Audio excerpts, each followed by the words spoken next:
مرحبا أصدقائي، معكم الصيدلانية جنان.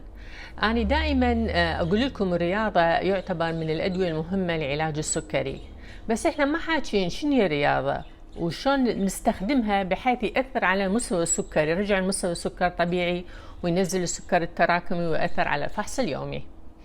الرياضة تبدي من أنت تسوي رياضة. السكر مخزون بجسمك، اللي هو وين موجود بالعضلات أكثر شيء، وموجود بالكبد. احنا راح نحكي على العضلات. من تستخدم عضلاتك السكر يبدي يحرق الجسم، يبدي يحرق السكر الموجود بالعضلات، زين يستخدمه.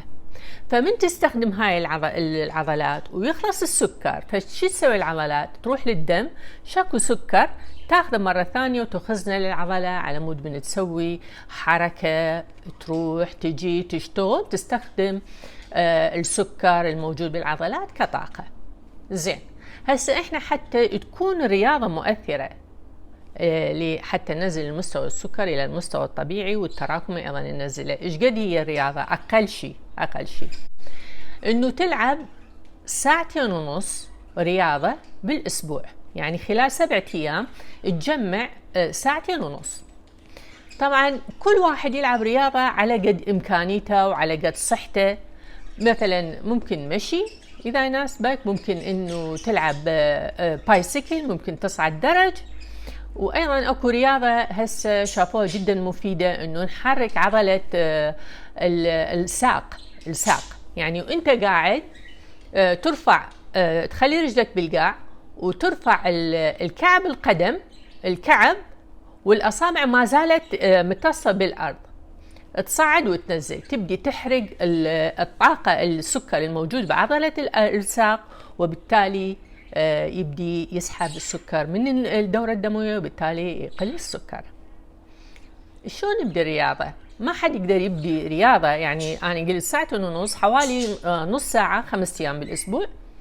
مو تبدي رأسا هاي ال5 ساعات، يعني نص ساعة باليوم، كل واحد حسب إمكانيته. إذا أنت ما متعلم تبدي رياضة وتستعمل الرياضة كعلاج للسكري، ابدي ب5 دقائق، ورا أسبوع زيد 5 دقائق، وورا أسبوع زيد 5، إلى أن توصل لنص ساعة 5 أيام بالأسبوع. اللي عندك إمكانية صحية إنه يبدي النص ساعة، النص ساعة باليوم 5 أيام بالأسبوع حتى يجمع 1.5 ساعة، يقدر يسوي هذا. واللي ما يقدر يبدأ رياضة تدريجيا إلى أن جسمه يتعود وعضلاته تتعود، حتى لا يشعر بالتعب والإعياء ويا الرياضة. عندي ملاحظة كلش مهمة.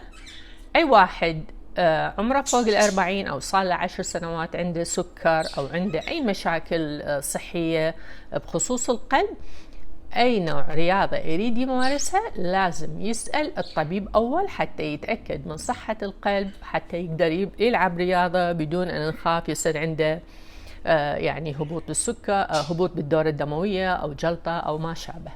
إذن أصدقائي، الرياضة حتساعدك تنزل السكر التراكمي إلى المستوى الطبيعي اللي هو 6.14 أو أقل. هذا التراكم الصحي اللي ما يؤذي أعضاء الجسم، وينزل الفحص اليومي 73 إلى 124 قبل الفطور، 73 إلى 160 ساعة بعد الأكل، بالإضافة إلى أنه أنت توقف حلويات ومعجنات، توقف العصاير، وتقلل من وزنك. صيدلانية جنان ومثقف سكري.